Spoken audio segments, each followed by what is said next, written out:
क्या आपने कभी सोचा है कि तुलसी का पौधा घर में क्यों लगाया जाता है?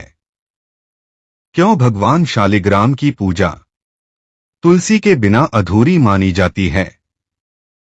कौन थी वृंदा जिसने दिया था भगवान विष्णु को श्राप? कैसे हुआ भगवान शालिग्राम का प्रागट्य? और आखिर तुलसी को देवी स्वरूप क्यों कहा गया? आज हम सुनने जा रहे हैं माता तुलसी और भगवान शालिग्राम की दिव्य और अद्भुत कथा।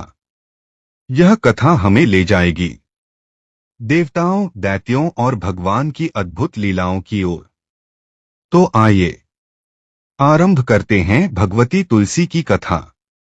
एक बार देवराज इंद्र देवगुरु बृहस्पति के साथ भगवान शिव का दर्शन करने कैलाश गए। महादेव ने दोनों की परीक्षा लेनी चाहिए, इसीलिए रूप बदलकर अवधूत बन गए। उनके शरीर पर कोई वस्त्र न था। उनका शरीर जलती हुई अग्नि के समान धधक रहा था और अत्यंत भयंकर नजर आते थे। अवधूत दोनों के रास्ते में खड़े हो गए। इंद्र ने एक विचित्र पुरुष को रास्ते में खड़े देखा तो चौंके। इंद्र को देवराज होने का गर्व घेरने लगा। उन्होंने उस भयंकर पुरुष से पूछा, तुम कौन हो? भगवान शिव अभी कैलाश पर विराज रहे हैं या कहीं भ्रमण पर है? मैं उनके दर्शन के लिए आया हूं। इंद्र ने कई प्रश्न किए, लेकिन वह पुरुष योगियों के समान मौन नहीं रहे। इंद्र को लगा कि एक साधारण प्राणी उनका अपमान कर रहा है। उनके मन में देवराज होने का अहंकार उपजा, जो क्रोध में बदल गया। इंद्र ने कहा, मेरे बार बार अनुरोध पर भी तू कुछ नहीं बोलकर मेरा अपमान कर रहा है। मैं तुझे अभी दंड देता हूं। ऐसा कहकर इंद्र ने वज्र उठा लिया। भगवान शिव ने वज्र को उसी समय स्तंभित यानी जड़ कर दिया। इंद्र की बाह अकड़ गई। भगवान अवधूत क्रोध से लाल हो गए। बृहस्पति उनके चेहरे पर आई क्रोध की ज्वाला को देखकर समझ गए कि ऐसा प्रचंड स्वरूप महादेव के अतिरिक्त किसी का नहीं हो सकता। बृहस्पति शिव स्तुति गाने लगे। उन्होंने इंद्र को भी महादेव के चरणों में लेटा दिया और बोले, प्रभु इंद्र आपके चरण में पड़े हैं। आपके शरणागत है। आपके ललाट से प्रकट अग्नि उन्हें जलाने को बढ़ रही है। हम शरणागतों की रक्षा करें। बृहस्पति ने विनती की, प्रभु भक्तों पर आपकी सदा कृपा बरसती है। आप भक्त वत्सल और सर्वसम्मत है। आप इस तेज को कहीं और स्थान दे दीजिए ताकि इंद्र के प्राणों की रक्षा हो। भगवान रुद्र ने कहा, बृहस्पति मैं तुम पर बहुत प्रसन्न हूं। इंद्र को जीवन दान देने के कारण तुम्हारा एक नाम जीव भी होगा। मेरे तीसरे नेत्र से प्रकट इस अग्नि का ताप देवता सहन नहीं कर सकते, इसीलिए मैं इसको बहुत दूर छोड़ूंगा।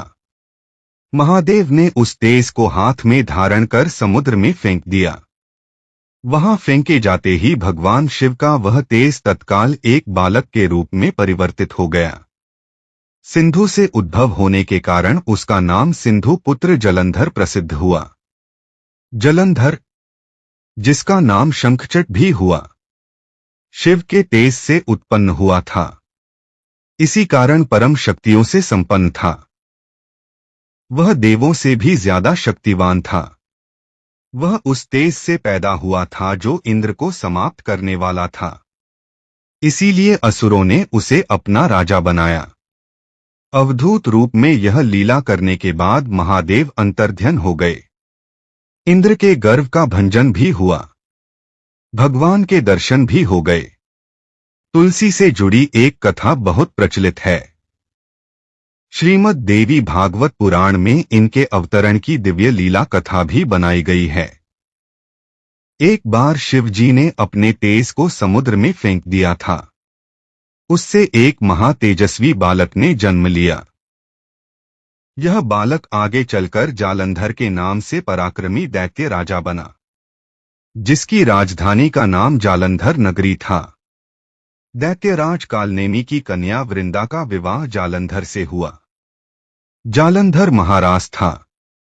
अपनी सत्ता के मध्य में चूर उसने माता लक्ष्मी को पाने की कामना से युद्ध किया, परंतु समुद्र से ही उत्पन्न होने के कारण माता लक्ष्मी ने उसे अपने भाई के रूप में स्वीकार किया।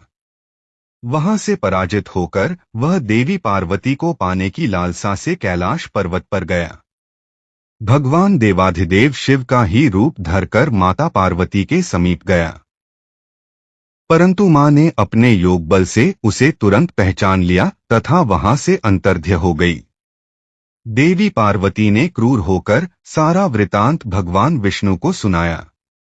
जालंधर की पत्नी वृंदा अत्यंत पतिव्रता स्त्री थी। उसी के पतिव्रत धर्म की शक्ति से जालंधर ना तो मारा जाता था और ना ही पराजित होता था। इसीलिए जालंधर का नाश करने के लिए वृंदा के पतिव्रत धर्म को भंग करना बहुत जरूरी था। इसी कारण भगवान विष्णु ऋषि का वेश धारण कर वन में जा पहुंचे। वहां वृंदा अकेली भ्रमण कर रही थी। भगवान के साथ दो मायावी राक्षस भी थे, जिन्हें देखकर वृंदा भयभीत हो गई। ऋषि ने वृंदा के सामने पल में दोनों को भस्म कर दिया। उनकी शक्ति देखकर वृंदा ने कैलाश पर्वत पर महादेव के साथ युद्ध कर रहे अपने पति जालंधर के बारे में पूछा। ऋषि ने अपने मायाजाल से दो वानर प्रकट किए। एक वानर के हाथ में जालंधर का सिर था तथा दूसरे के हाथ में धड़। पति की यह दशा देखकर वृंदा मूर्छित हो गई। होश में आने पर उन्होंने ऋषि रूपी भगवान से विनती की कि वह उसके पति को जीवित करें। भगवान ने अपनी माया से पुनः जालंधर का सिर धड़ से जोड़ दिया, परंतु स्वयं भी वह उसी शरीर में प्रवेश कर गई। वृंदा को इस स्थल का जरा आभास न हुआ। जालंधर बने भगवान के साथ वृंदा पतिव्रता का व्यवहार करने लगे, जिससे उनका सित्व भंग हो गया। ऐसा होते ही वृंदा का पति जालंधर युद्ध में हारा गया। इस सारी लीला का जब वृंदा को पता चला तो उसने क्रोध होकर भगवान विष्णु को शीला होने का श्राप दे दिया तथा स्वयं सती हो गई। जहां वृंदा भस्म हुई वहां तुलसी का पौधा उगा। भगवान विष्णु ने वृंदा से कहा, हे वृंदा, तुम अपने सित्व के कारण मुझे लक्ष्मी से भी अधिक प्रिय हो गई हो। अब तुम तुलसी के रूप में सदा मेरे साथ रहोगी। जो मनुष्य भी मेरे शालिग्राम रूप के साथ तुलसी का विवाह करेगा उसे इस लोक और परलोक में विपुल यश प्राप्त होगा। जिस घर में तुलसी होती है वहां यम के दूत भी असमय नहीं आ सकते।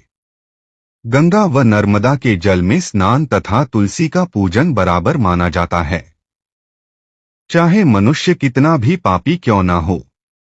मृत्यु के समय जिसके प्राण मंजरी रहित तुलसी और गंगाजल मुख में रखकर निकल जाते हैं वह पापों से मुक्त होकर वैकुंठ धाम को प्राप्त होता है।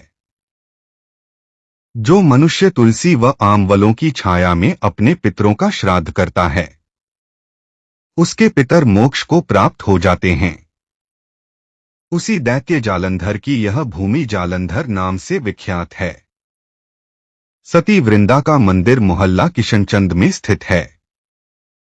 कहते हैं इस स्थान पर एक प्राचीन गुफा थी जो सीधी हरिद्वार तक जाती थी। अगर आपको हमारी यह वीडियो पसंद आए तो चैनल को लाइक, शेयर और सब्सक्राइब जरूर करें।